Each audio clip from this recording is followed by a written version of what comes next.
There is a prayer whispered quietly in chapels, often recited half awake, half aware.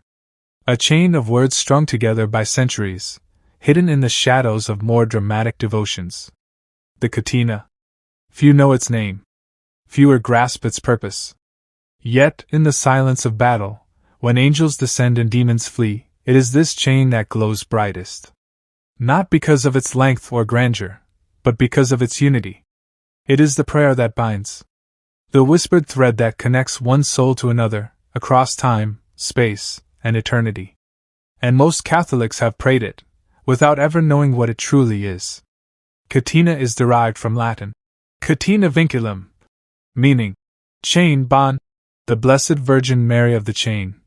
An image of Our Lady at the foot of a man in chains who asks her intercession for liberation. The devotion specifically relates to Mary as a liberator of prisoners and the oppressed. The Legion of Mary was not created to decorate parish halls. It was born in silence, in surrender, in spiritual rebellion against the unseen forces that stalk the earth. Founded in 1921, it took its name seriously, Legion. A term used by demons. Reclaimed by saints. A legion that doesn't shout, but watches, prays, fasts, acts. The CATENA is the daily anthem of this legion. It is their binding oath. Their bloodless warfare. It terrifies the enemy because it carries a scent, a Marian scent, that demons recognize from their earliest defeats. The scent of a woman clothed with the sun. The foundational miracle, 1390/1392. The cult originates from a legendary miracle in Palermo, Sicily. The accounts vary slightly on the exact date, but the core story remains consistent. The legend holds that in 1390 in Palermo, 3 innocent, yet condemned, prisoners had their execution delayed due to a downpour.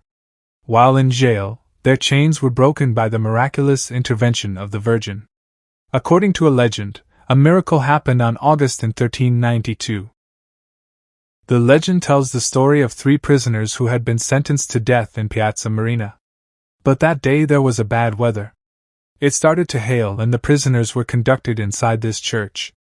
The original church of Santa Maria della Catena in Palermo was built between 1490 to 1520, putatively designed by Matteo Carnelivari. The devotion represents Mary as a powerful intercessor for the imprisoned, the condemned, and those seeking liberation from various forms of bondage, both physical and spiritual. The enduring mystery lies in separating historical fact from pious legend, while the devotion itself continues to represent hope for divine intervention in desperate circumstances. The CATENA is Latin for chain. Not a chain of bondage, but of connection. It is the spiritual link between those who believe and those who pray, those who fight and those who fall. It begins not with our words, but with Mary's Magnificat.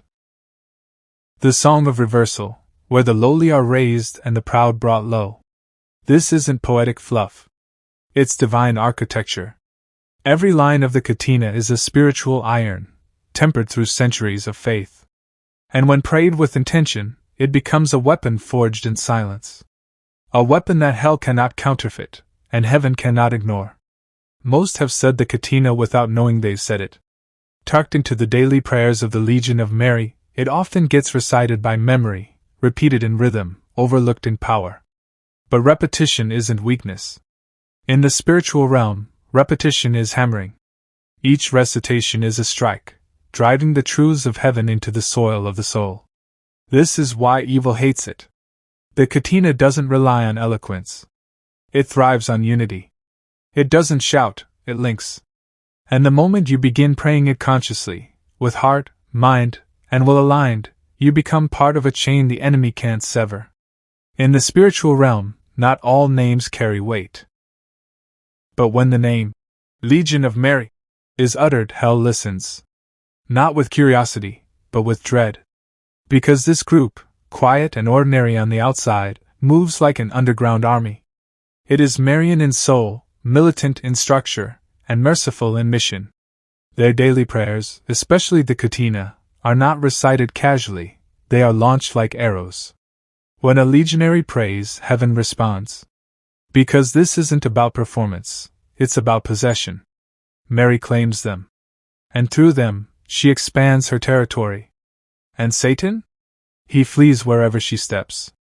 If you've ever wondered why a simple prayer can shake hell, you must understand one thing: evil doesn't fear words, it fears alignment. The CATENA is dangerous not because it's poetic, but because it's precise. Every word has history. Every verse has fought battles. When uttered with intention, it slices through spiritual fog like a blade forged in heaven's fire. It is hated not because it's long, but because it's linked. And in a world where most souls walk alone, the CATENA gathers them into formation. A chain of voices. A chain of wills. An army disguised as prayer. Hell thrives on isolation. It knows that the moment you believe you're alone, you're vulnerable. So demons whisper, "No one else prays like you. No one sees you. You're wasting your time." But the CATENA mocks that lie. It declares, "You are linked."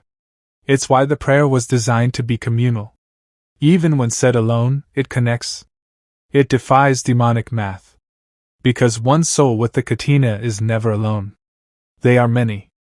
And evil fears the many. Especially when united in prayer. Especially when those prayers invoke the one name they cannot stand to hear, Mary. There's a reason Satan attacked the Legion of Mary in subtle ways. He didn't need to persecute. All he had to do was bore. Dull the senses. Turn the CATENA into a recitation, not a revelation. He knew that if he could dull awareness, the power would fade. Not because the prayer changed, but because the prayer did. And so it happened. In parishes around the world, the chains slackened. Meetings thinned. Faith cooled. But here's the mystery: even a half-spoken CATENA still holds. Even whispered in weariness, the prayer does damage. Because the chain remembers what the soul forgets. There are documented cases of demonic activity where the CATENA disrupted attacks. A possessed girl in Poland reportedly became calm during the Magnificat portion. A missionary in Rwanda claimed demonic voices hissed when "He hath put down the mighty from their seat" was spoken. These aren't fairy tales. They are reminders. The CATENA is not ornamental. It's architectural. It changes atmospheres. Not with screams, but with surrender. Because while demons mock human power, they tremble before divine order. And the CATENA is an order. A spiritual formation. When said consciously, it aligns the soul into battle posture.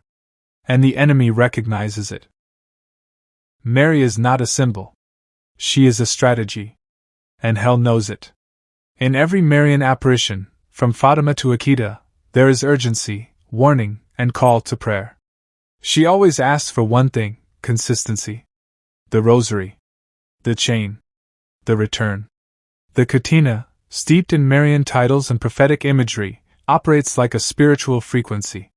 It doesn't just request her presence, it tunes the soul to receive it.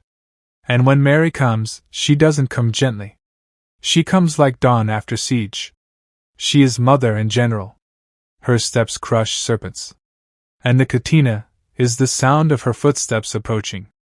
The enemy fears patterns of holiness. It's why he attacks routine. Not through dramatic resistance, but by suggestion. You're too tired tonight. This prayer isn't doing anything. Just skip it once. But the CATENA thrives on resistance.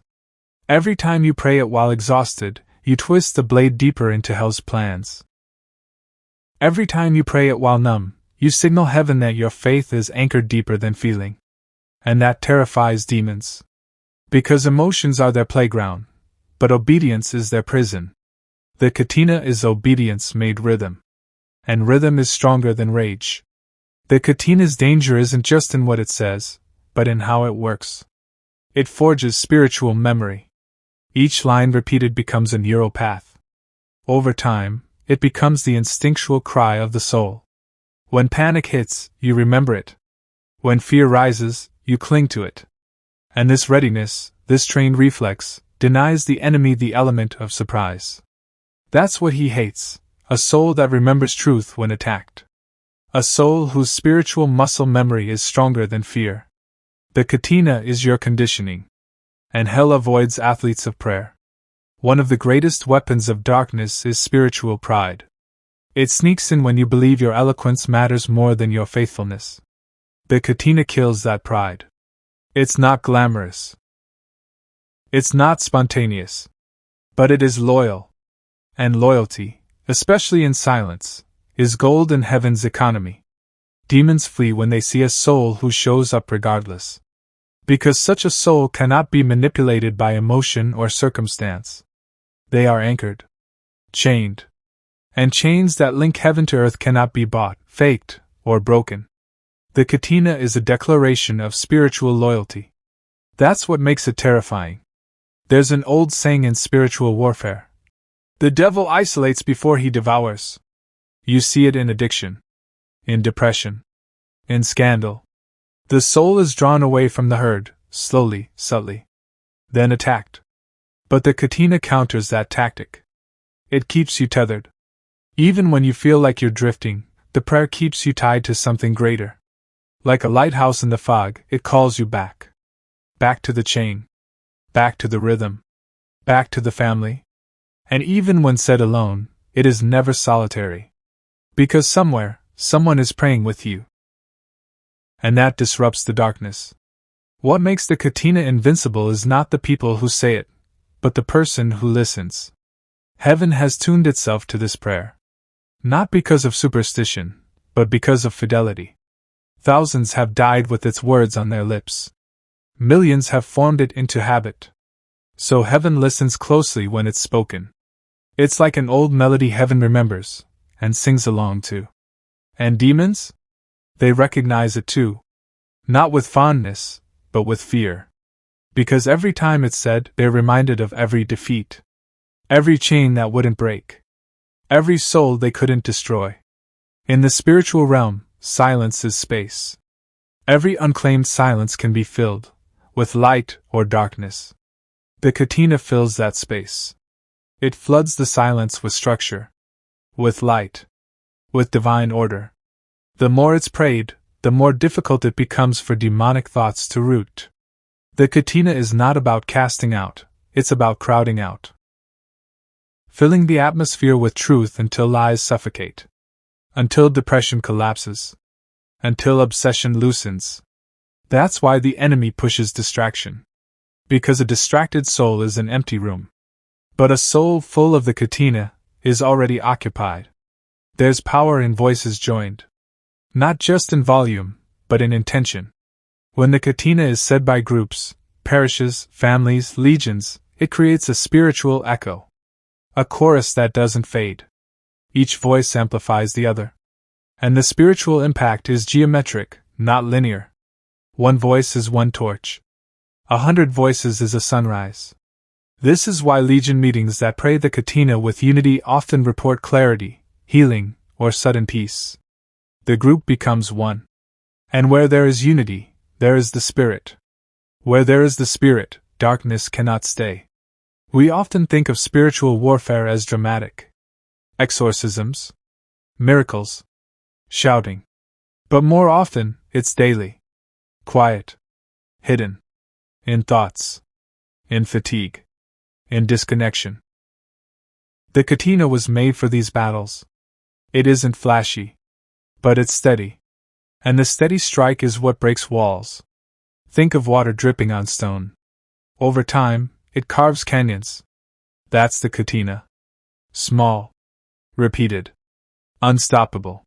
And that is what terrifies hell. Not your loudest day. But your quietest prayer, said anyway. Imagine the world right now, earthquakes of noise, lightning flashes of scandal, thunderclaps of fear. The soul gets shaken.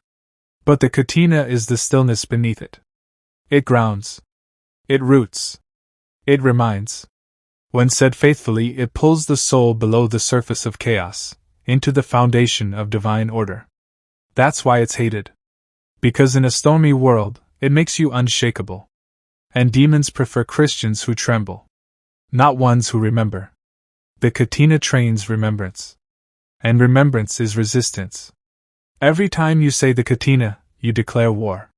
Not with your fists, but with your fidelity.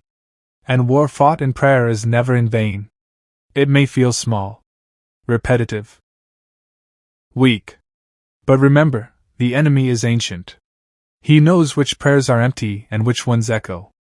And the CATENA echoes. It echoes the Magnificat, the ancient chant of reversal. It echoes the Legion's vow, the ancient oath of love and action. And when those echoes rise, hell remembers who it lost, and heaven prepares to rescue who remains. You will be tempted to skip it. You'll forget. You'll get tired. That's not failure, it's warfare. The enemy doesn't fight what isn't working. If you're being distracted from the CATENA, that means it matters. So return. Again and again. Even when it feels dry. Especially then. Because that's when it's purest. Faith without feeling is the most fragrant. And in those moments, your CATENA becomes golden. Not because of how it sounds, but because of who it binds you to. When one link prays, another strengthens. That's the beauty of the chain. Your prayer today may lift a soul you'll never meet. A widow in Italy. A student in Nigeria. A missionary in Peru. You'll never know. But the chain knows. And it rewards not with recognition, but with revelation. One day, in eternity, you'll see the ripple. The soul saved. The demon blocked. The miracle born. All because you kept the chain unbroken. And that is a legacy greater than fame. Some people want spectacle. Others want substance. The CATENA gives you the latter. It's quiet. Ancient. Stubborn. And in a world of noise, its silence roars. That's why the Church preserves it. Why the Legion guards it. Why Mary honors it. Because in its simplicity lies its strength. And the soul who learns to love it, slowly becomes indestructible. Not externally, but internally. Where it counts. Now you know why hell fears this prayer. Not because it's loud, but because it's loyal. Not because it's poetic, but because it's persistent. The CATENA was never meant to entertain. It was meant to anchor. So say it. Say it slowly. Say it often. Say it again. Not to impress God, but to link with Him. Because when the chain holds, everything else may fall, but you won't. And that is why the enemy tries so hard, to make you forget. In the spiritual realm, some prayers rise like incense, but others strike like thunder. The CATENA is thunder. Not because it shouts, but because it endures. Through war and plague, scandal and silence, this chain has never snapped. Every generation that said it added a link. Every martyr who died with its words on their lips welded it stronger. And now, it's your turn. You don't have to feel worthy. You don't have to be strong. You just have to hold the chain. Because when enough hands grasp it, heaven moves. And hell knows its time is short. What does heaven see when the CATENA is prayed? Not just syllables. Not just mouths moving. Heaven sees a network of lights stretching across continents. Prisons and palaces. Huts and hospitals. Parish halls and battlefield trenches. Each voice a point of fire. Each repetition a spark. And when those sparks link, they don't just warm. They burn. They consume. They cleanse. The CATENA becomes a holy wildfire of unity. And in a world fractured by division, this chain becomes a prophecy. A silent declaration that God's people still stand together. Still believe. Still fight. Still pray. The saints knew this power. They didn't always speak of it, but they lived it. Saints like Alphonsus, Louis de Montfort, and Maximilian Kolbe understood, Mary's prayers are not a decoration. They are deployment. The CATENA is one of her rallying calls. Those who responded were transformed. Not instantly, but deeply. Because the CATENA doesn't promise fireworks. It promises formation. And formation is harder. But more permanent. The saints didn't just repeat words. They became them. He hath done great things for me. He hath exalted the humble. These weren't phrases. They were identities. The CATENA rewrote their souls. What would it look like if every Catholic said the CATENA daily, consciously, collectively? What if millions of souls, in every time zone, stopped for 5 minutes and held the chain? It wouldn't be a revival. It would be a revolution. Addicts would break free. Marriages would heal. Children would return. Not because the prayer is magic, but because the prayer is magnetic. It pulls grace where it's needed most. It opens windows in the heavens where the air is thin. And even if the world ignored it, heaven wouldn't. Because God always honors what is faithful. Especially when it's quiet. There is a reason Satan invests so much effort in distraction. It's not that he fears your prayer time. He fears your prayer identity.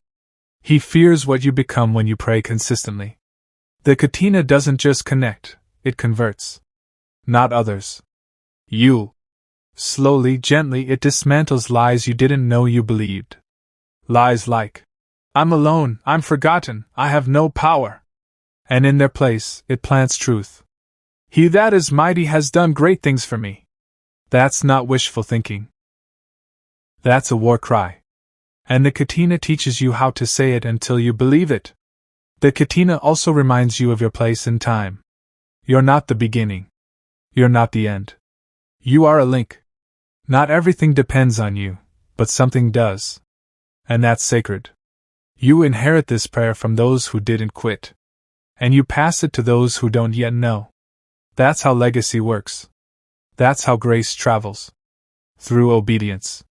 Through repetition. Through whispered chains. You may never be known on earth, but in heaven, the chain remembers. And when it reaches your link, it glows. Because you held. Because you stayed. Because you prayed. Mary is not a passive figure in salvation history. She is its turning point. And the CATENA centers her, not as goddess, but as mother. Not as distant queen, but as near captain. She who stood at the foot of the cross. She who said yes when the world said no. When the CATENA is said, her presence intensifies. Her gaze sharpens. And her intercession multiplies. She is not impressed by noise. She is moved by need. And the CATENA is full of both praise and petition. Memory and mission. That is why she responds. That is why she comes. In mystical visions recorded by saints and visionaries, chains often appear. Chains of light. Chains of blood. Chains of grace. These aren't metaphors. They are glimpses into the spiritual mechanics of prayer. The CATENA is one such chain. When said with faith, it encircles the soul. Not as prison, but as perimeter. Evil stops at the edge. Fear cannot pass. And peace, quiet, heavy, warm, descends. You won't always see it. But your spirit will know it. Because protection doesn't always feel like armor. Sometimes it feels like clarity. Or sleep. Or silence. And the CATENA delivers all three. What breaks the chain? Not failure. Not fatigue. What breaks the chain is forgetfulness. Not of the words, but of their weight. When prayer becomes performance, the link loosens. When habit becomes hollow, the chain rusts. But grace is patient. And the chain can always be reforged. One honest repetition. One slow. My soul doth magnify the Lord. One remembered promise. And the chain hums again.